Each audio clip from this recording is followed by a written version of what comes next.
August 8వ తేదీన నిశ్చితార్థం చేసుకున్నటువంటి అక్కినేని నాగచైతన్య, శోభిత ధూళిపాల్ల వీళ్ళిద్దరూ కలిసి ఉండే అవకాశం లేదని, నిన్న వారి నిశ్చితార్థ ముహూర్తం అనేది బాలేదని, అలాగే వీరిద్దరి జాతకాలు కూడా కలవలేదు కాబట్టి 2027 తర్వాత ఒక స్త్రీ కారణంగా వీరిద్దరూ విడిపోబోతున్నారు అంటూ ప్రముఖ ఆస్ట్రాలజర్ వేణుస్వామి జోష్యం చెప్పినటువంటి నేపథ్యంలో వేణుస్వామి మీద నెటిజన్లు విరుచుకుపడుతూ ఉన్నారు. శుభమా అంటూ అక్కినేని వారింట ఒక శుభకార్యం జరుగుతూ ఉంటే మీరు అశుభం మాటలు ఎందుకు పలుకుతున్నారు అంటూ వేణుస్వామిని కొంతమంది నెటిజన్లు టార్గెట్ చేసినటువంటి నేపథ్యంలో అసలు వేణుస్వామి ముహూర్తాన్ని బేస్ చేసుకొని ఇలా ఎలా చెబుతాడు అంటూ కొంతమంది ప్రశ్నిస్తున్నటువంటి నేపథ్యంలో ఈ అంశం మీద మనం విశ్లేషణ చేసుకునేటువంటి ప్రయత్నం చేద్దాం. ప్రస్తుతం మనతో పాటు ఉన్నారు ప్రముఖ సినీ క్రిటిక్ దాసరి విజ్ఞాన్ గారు. విజ్ఞాన్ గారితో మాట్లాడదాం. విజ్ఞాన్ గారు, హాయ్ అండి. గతంలో నాగచైతన్య సమంత వివాహం తరువాత వేణుస్వామి గారు వీరిద్దరూ విడిపోతారు అంటూ జోష్యం చెప్పారు. అలాగే సమంత గారు అలాగే నాగచైతన్య గారు విడాకులు తీసుకోవడం జరిగింది. అది ముగిసిపోయింది.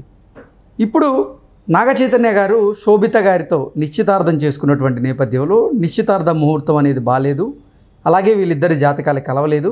ఒక స్త్రీ కారణంగా 2027 తర్వాత వీరిద్దరూ విడిపోతారు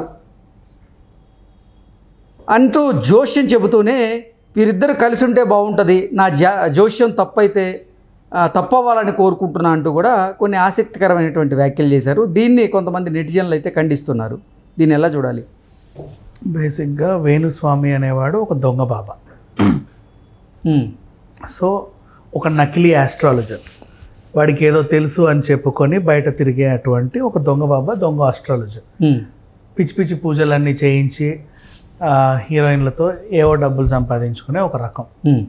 బాగా ఆ హీరోయిన్లు రావాలంటే మనం బాగా ఫేమస్ అవ్వాలి. బాగా ఫేమస్ అంటే నిత్యం యూట్యూబ్ ఛానల్లో ఏదో రచ్చ చేస్తూ తిరుగుతూ ఉంటే బాగా ఫేమ్ వస్తాం, మనం అలా నానుతూ ఉంటే ఏదో ఒకటి చేయొచ్చు అనే రకం వీడు. సో ఈ దొంగల గురించి మాట్లాడుకోవడం ఫస్ట్ దండగా, అయినప్పటికీ ఇతను చేసినటువంటి పని చాలా చండాలమైంది కాబట్టి ఒకసారి మాట్లాడుకోవాల్సి వస్తుంది. వీడేం చేశాడు అంటే ఆ మధ్యకాలంలో రాజకీయ విశ్లేషణ కింద వాళ్ళ జీవిత చక్రాలన్నీ తిప్పేవాడు అనమాట.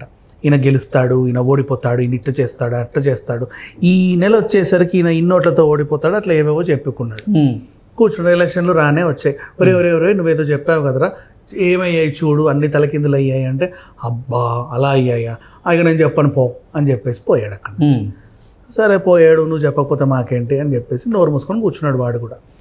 తర్వాత ఏమైందంటే వీడు గతంలో చెప్పిన తాలూకా కొన్ని మళ్ళీ వాటి సీక్వెల్స్ వస్తూ ఉన్నాయి వార్తలు. అలా మళ్ళీ జనాలు వచ్చారు, ఒరే నువ్వు అలా నోరు మూసుకుంటే ఎట్లా, మేం బతికేదే నీ మీద కదా, నువ్వు ఎప్పుడు ఏదోటి వాగితేనే కదరా మాకు స్టఫ్, మా రైటర్ చూడు ఎలా కూర్చున్నాడో, కాలు చెప్పుకొని ఎలా పడుకుంటున్నాడో, వాడు కనుక పని చేయాలంటే నువ్వు వాగాలి కదా, నిన్ను నమ్ముకునే వాడు పని చేస్తున్నాడు, మేమందరం చాలా మందిని నిన్ను ప్రోత్సహిస్తాము, అంతెందుకు నువ్వు అనవసరంగా అలాగ మాకు నాలుక కోసుకుంటా అన్నోళ్ళే రోడ్ల మీద తిరుగుతున్నారు ఏదేగా పోండ్రా అని చెప్పేసి, నువ్వెంత చెప్పు దా వచ్చేసాయి, నువ్వు వాగు, మేము ఉన్నాగా నీ వెనకాల అనగానే మళ్ళీ చక్కగా కూర్చున్నాడు పట్టు చాలుగా కప్పుకొని.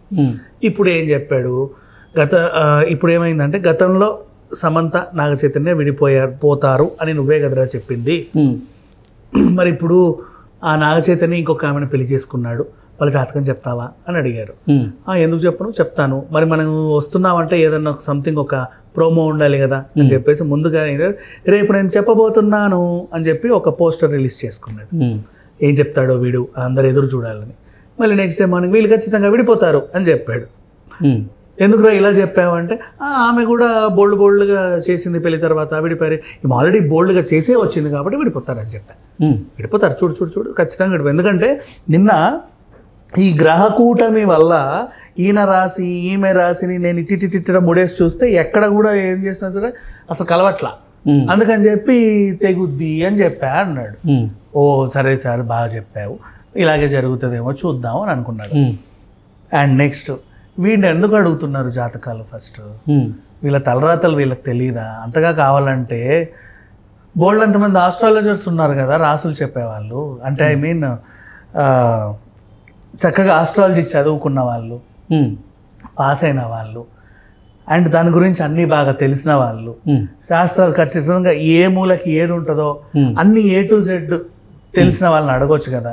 ఈ గాడిద ఇంతకు ముందు ఏం చేసేదంటే వాళ్ళ ఇంట్లో ఈ మనం ఏంటి వుడెన్ చేయించుకుంటాం కదా కబోర్డ్స్, వుడ్ వర్క్, ఆ వుడ్ వర్క్ అది అండ్ మళ్ళీ ఇట్లా మడిచే ఒక అది ఉంటుంది చాక్ పీస్తో రాసేది బోర్డు, మడిచే బోర్డు. చిన్నప్పుడు ట్యూషన్స్లో పెడతారు ఆ బోర్డు, 2 చెక్క కర్రలు ఉంటాయి ఇట్లా మడుస్తారు, దాన్ని అలా తగిలిచ్చేవాడు అనమాట. తగిలిచ్చి ఏదో ఒక దున్నపోతులా నిల్చొని దాని మీద ఏదేదో గీసుకుంటూ చెప్పేవాడు. వాడు ఎంచుకున్న మార్గం నచ్చింది నాకు అప్పుడు స్టార్టింగ్. యాక్చువల్గా ఏంటంటే చాలా మంది క్రియేటివిటీ ఉపయోగిస్తున్నారు కదా యూట్యూబ్లో. ఊరికి అందరి జాతకాలు చెప్తే ఏముంటుంది, మనం సెలబ్రిటీల జాతకాలు, రాజకీయ సెలబ్రిటీ జాతకాలు చెప్తే భలే ఉంటుంది కదా అనుకున్నాడు. అప్రిషియేట్ దట్, అది కొత్త ఆలోచన. కానీ దాంతోపాటు వీడు ఏం చేశాడంటే వాళ్ళ రాశి ఫలాలు మాత్రమే చెప్పి వదిలేస్తే ఎలా ఉంటుంది, కొంచెం లోతుగా వాళ్ళ బెడ్రూమ్ వరకు వెళ్ళడం మొదలుపెట్టాడు.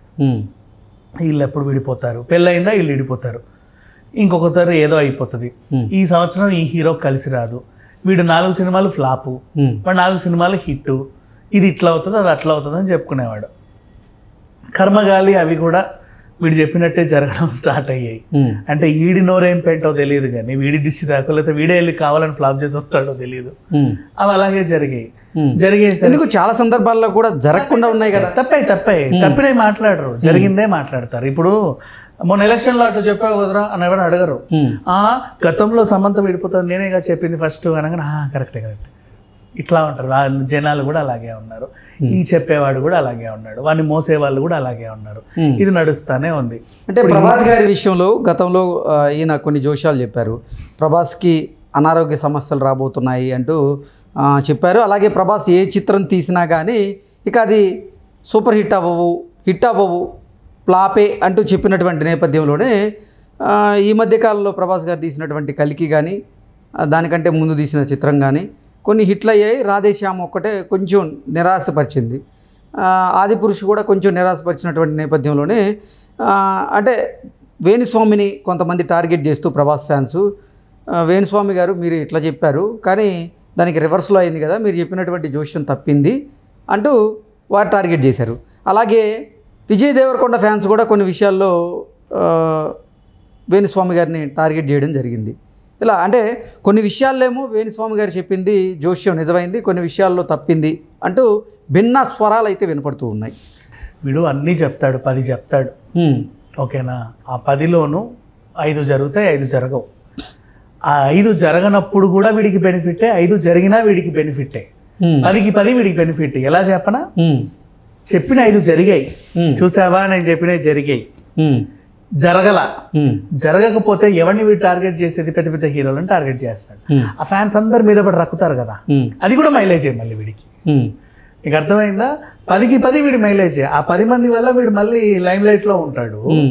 లైమ్ లైట్ లో ఉన్నప్పుడు వీడు చెప్పిన ఈ 5 నేను చెప్పిన అయ్యాయి కదా అని చెప్పుకుంటూ తిరుగుతాడు. సో వీడు చేసేవన్నీ కూడా వీడికి బెనిఫిట్ యాక్చువల్గా చెప్పాలంటే. ఇప్పుడు శోభితా ధూళిపాలది కూడా వీడికి బెనిఫిట్ యాక్చువల్. ఏంటంటే ఈ టైంలో నాగ చైతన్య ఫ్యాన్స్ అందరూ వీడిని టార్గెట్ చేసి తిడతా ఉంటారు. రోజు వేణుస్వామి లైమ్ లైట్ లో ఉంటాడు, అది కూడా బెనిఫిట్ వీడికి. ఓకే అండి, థ్యాంక్ యూ సో మచ్.